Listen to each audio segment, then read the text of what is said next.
Time waits for no man. Time flies. We talk of killing time, while time is quietly killing us. I love a clever catchphrase, the power of words. Since I spat out my first one, age 4, I fell in love with the power of speaking, storytelling. So it's no wonder that I went into voiceover. Vocal communication is my passion. Now, here's a phrase that really flips the script. Time is an illusion. I didn't come up with that. That one's actually courtesy of someone with a real edge in the IQ department, Albert Einstein. But having experienced my own personal time machine, one that both transported me backward while at the same time hurtling me fast forward a full 5 years, without my ever truly experiencing them, I can confirm that time is perception. Now, when I say time machine, I'm not talking Doc Brown's DeLorean. Mine took a very different form, a rare malignant tumor, Dermatofibrosarcoma Protuberans. Yeah, even the name is terrifying. Beneath my brain skull cavity and behind my jaw. Most surgeons diagnosed it as fatal. The few that didn't diagnosed severing my facial nerve, leaving me disfigured and without the ability to ever speak again. Imagine your passion and livelihood, the one thing that's driven you since you were age 4, just gone. Your identity stripped without any hope of ever getting it back. As in a fairy tale, I fell into a deep, seemingly endless sleep. The surgery took 10 hours and the awakening several more. But instead of waking up to a happily ever after, I emerged to years of pain, disfigurement, paralysis, and loss of connection to family, friends, and colleagues who didn't know how to deal with my new disabilities. No one did, myself included. I was literally lifted off of my timeline and thrown into a lonely, isolated limbo. Doctors, caretakers decided what happened to me and when.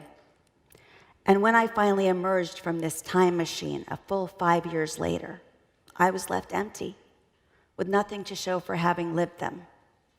Time was indeed, as Einstein stated, a matter of perspective, an illusion. Time as we've come to know it, track it, make use of it, is completely man-made. And deadlines, that's a whole other form of evil we've learned to accept.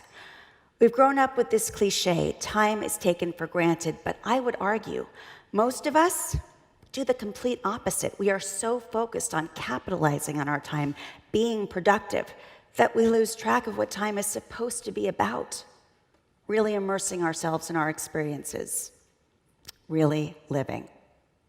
Before my illness, I was always in perpetual motion. You can sleep when you're dead was my favorite saying.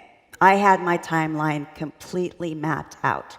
Career milestones, starting a family, and wasting time, that was the most unpardonable of sins. But my illness eradicated all of that. Pain, survival, healing. This was all that time meant for me now. But in that dark, lonely limbo, I began to ask myself a question, a new what if? What if I'm finally well enough to live again, instead of spending all my time working, doing, being productive, I spent more time wasting time. I was drawn to studies by renowned psychologist Michael Guterridge, showing the direct correlation between not being productive, immersing yourself in joyful, wasted activity, disconnecting from accountability, off the clock, and how much more productive we then are when we return to responsibility, recharged, inspired, better able to focus. Time well wasted is time that you choose to disconnect from others and not be available, instead nourishing yourself, choosing to focus only on an activity that you love. And I began to see how I robbed myself of crucial downtime by not disconnecting, out of guilt or fear, toggling between texting, social media, scrolling through emails to make sure I wasn't missing anything important, even taking the inevitable selfies to show I was at an event I was simultaneously ignoring, completely diluting the experience. And I realized By never allowing myself to savor, relax, really soak in the activity I was engaged in, I didn't emerge uplifted or inspired. And by never disconnecting from cell phones or computers, always being on the clock, always available 24/7, I was actually less available mentally, emotionally, spiritually. Getting back to that idea of a time machine, Alex Sujun Kim's Why You Get More Work Done When You Work Less demonstrates how every task expands to fill the time you assign it. So give a person 9 hours to get something done.